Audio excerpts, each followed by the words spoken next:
Personal finance is an important topic, and really interesting to me about personal finance is that many of the same principles are just repeated over and over again by experts, advisors, and writers, but it seems like not many of those principles get applied by people, which is maybe why they get continually repeated from my side of the minimalism conversation. I can see clearly why so many of the most commonly repeated financial principles are hard for people to implement in the US. According to some studies, we spend $1,500 a month on non-essentials. Our constant buying of things we don't need makes sound personal finance advice almost impossible to implement. But by choosing to buy only the things we need, we provide more margin to follow these principles that we keep hearing repeated. We buying only what we need solve every personal financial crisis in the world. Of course not. But it'll solve the crisis for more people than you think.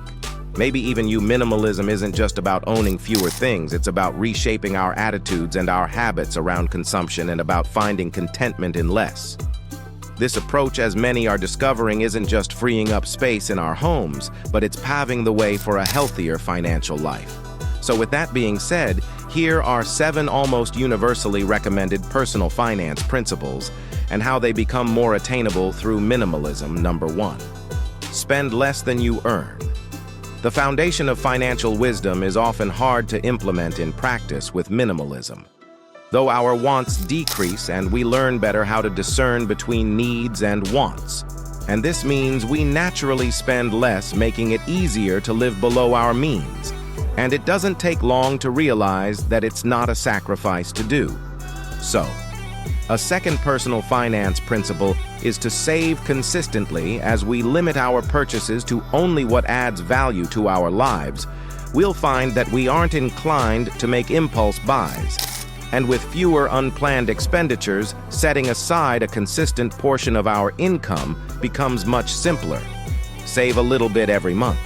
Something you've been told from the very beginning suddenly becomes achievable. Number 3.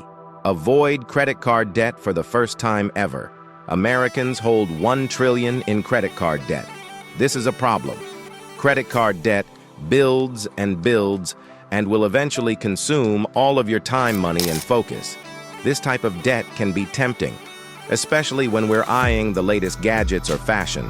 But with a minimalist mindset, we're less swayed by trends, making it less tempting to go into debt for short-term pleasures. A fourth financial principle: start your retirement savings early. Compound interest is on your side when you start saving for retirement early again. When we embrace the idea of buying only what we need, we find opportunity to prioritize our future selves, leading us to start that RETI-M fund earlier and benefiting more from the magic of compound interest. Number 5, maintain an emergency fund. Having a small fund of savings for little emergencies is wise and helpful in our financial lives. Dave Ramsey recommends $1,000 as a starting number. That number sounds good to me, although $1,000 isn't buying as much as it used to. Again, as you can see the connection here, without the constant influx of buying new things, more of our money can be directed toward building and maintaining this safety net. This means that when life throws its inevitable curveballs, we're financially equipped to handle them.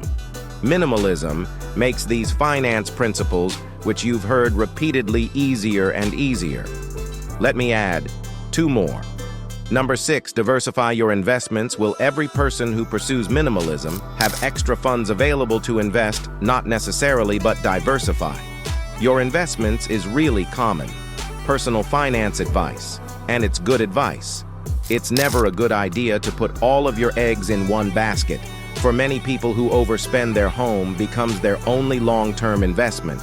Plus, maybe a little bit deducted from their paycheck into retirement. Buying less offers an on-ramp of extra funds to invest in more places than just your house. And number 7, plan for big purchases. Every once in a while, a significant purchase is required. Maybe it's a new car, a home renovation, or a much-needed vacation. To recharge, almost every financial expert will advise us to save up over time. Planning for those big-ticket items. Minimalism, yet again, makes this easier to do. There are many life-giving benefits that can be discovered by living a minimalist life. and becoming more intentional with our finances is definitely one of them. If you've been hearing the same type of personal finance advice your entire life, but have always struggled to follow it, let me recommend an idea to you. Minimalism. Buy only what you need. You will love it.